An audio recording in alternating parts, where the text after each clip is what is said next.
And we're back live with Coach Cook Talks Real Estate in Tampa, Florida, and we have our panelists, Dylan, with us, and we've changed some people out. That's right. Some companies out, and we kept some, left some. Who made the cut?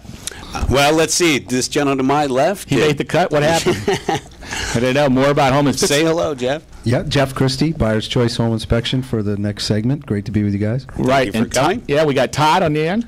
Todd with Caroline Contractors. And general contractor. Yes, sir. Okay, and then to the rescue in the middle, Tim. Tim Converse with Solar Solutions. Hi, Wow, Tim, welcome. what a crew. Dylan, how do you find these guys? How did I find him?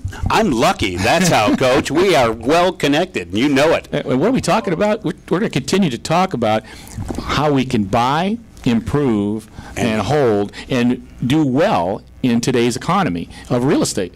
Because there's a lot of people not doing so well. That's right. And I don't think they put the plan together very well. And I keep saying a 1-year plan is better than a 6-month plan. A 2 or 3 year plan is better. And in some cases, maybe 5. But 90 days?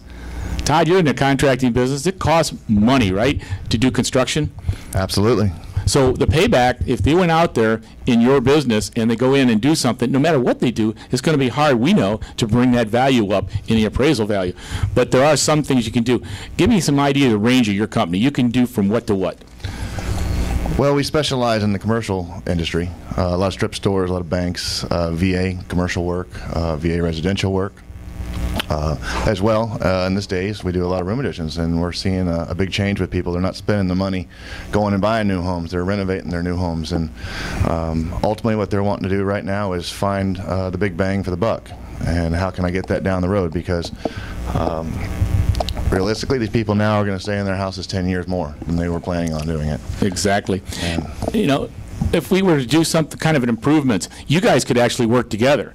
Let's go over to Tim. Tim does solar improvements. So if you were working in a contract, you'd have to look for an expert like Tim to add to your pie, to put that together. So Tim, then how could you work together with the general contractor on one of these remodels? We could go to the site and do an audit and see if it was solar feasible. Unfortunately, not every situation is solar feasible, so we need to make sure there's not a lot of shade factors and heavy trees. Sure. Right. Okay, so what kind of products do you have that you could help these folks out with?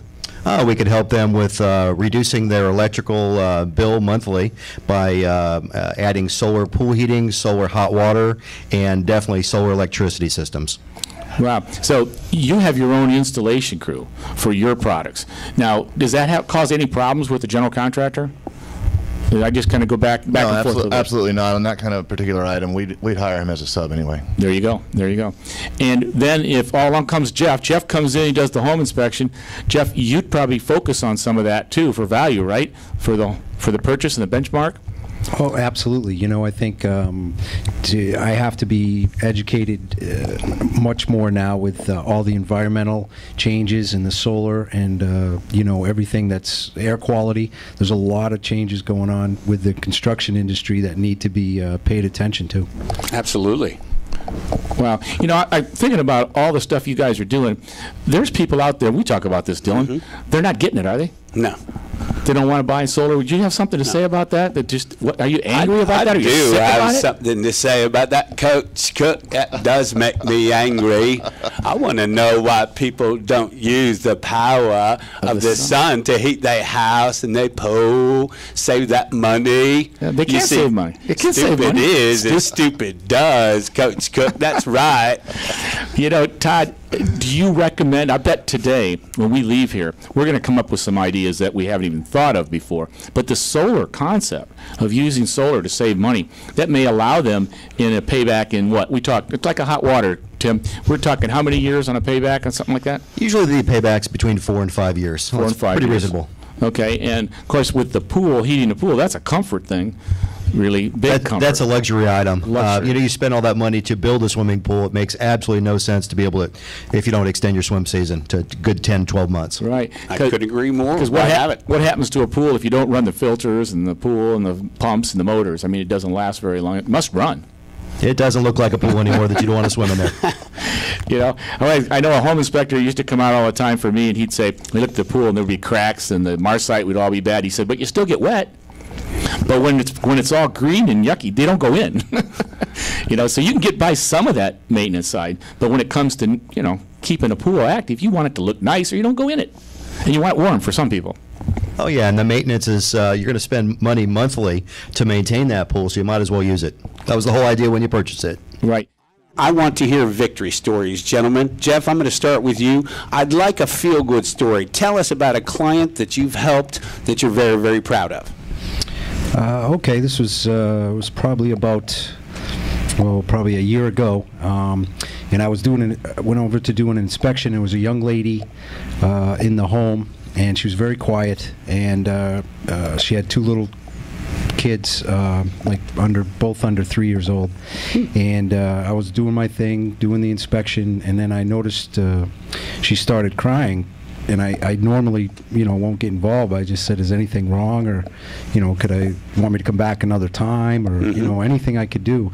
She said, "Well, I just got off the phone, and I learned that my husband got deployed again to Afghanistan, and he was supposed to be coming home today. You know, and I haven't seen him in 8 months, and we didn't know he was going to go back out. And you know, he hasn't been here for the birth of one of my kids, and you know, she says it's really tough." So I got done the inspection. I kept going, and I just.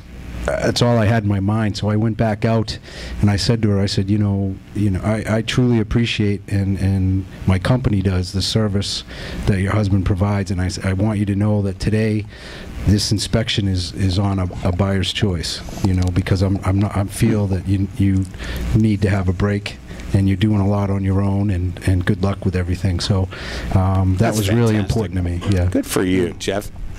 Very, very nice. And indeed, we all need to take a good long look, and everywhere around us there are people from the military that have served this country proudly, and we need to make sure we recognize them every day in every way that we can, folks. Best foot forward. Tim Converse, I know you have a bunch of feel-good stories, my man. Please, is there one that touches you, somebody that really stands out as someone that you were very proud to have helped? Well, yeah, we help a lot of people in different ways, but I think the one that comes to mind right now is we had a lady in the New Tampa area. She had very bad MS, and she really could not walk around very well, and she really, really needed a pool heater. And so we were able to adjust our price structure for her, make it happen, and she's a lot more active and a lot happier in life. Very cool. For the therapy. I mean, she needed it for therapy. Yeah, it's not all just enjoyment. Some people physically need it to be able to move around and be more active. Yeah, I've spent a lot of time coaching swimming and some Olympic training, and one of the gentlemen that came to me was a police chief from Toledo, Ohio, and he was crippled in a wheelchair. And with swimming and getting out in the water warm enough, we were able to get him walking in less than 6 months. But he came in a wheelchair, and he walked out on his own, of course, with a walker. But what a miracle. He just woke up one day and was paralyzed. So it's an amazing thing. So let's move on. Fantastic. Stories? Yes, I guess these are great stories. And Todd, Caroline, please. Yeah, there's a few of them, but again, as I mentioned earlier, we do a lot of work for the VA, and some of the most heartfelt moments can be when you walk into that house for the first time and see somebody who's returned from the war.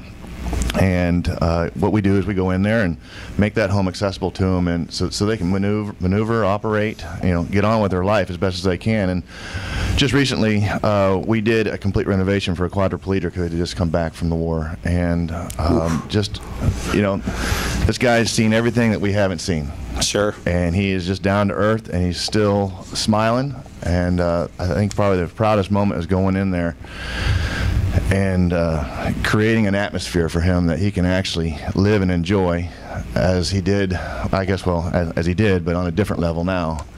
And you know, being able to see him function. I mean, he still needs help, obviously, from his parents, but now he can move on with his life. And the proudest time is when you walk out that door and he says, "Thanks, Todd, I really appreciate it." Sure. And it gives me the chills right now. Talking about it.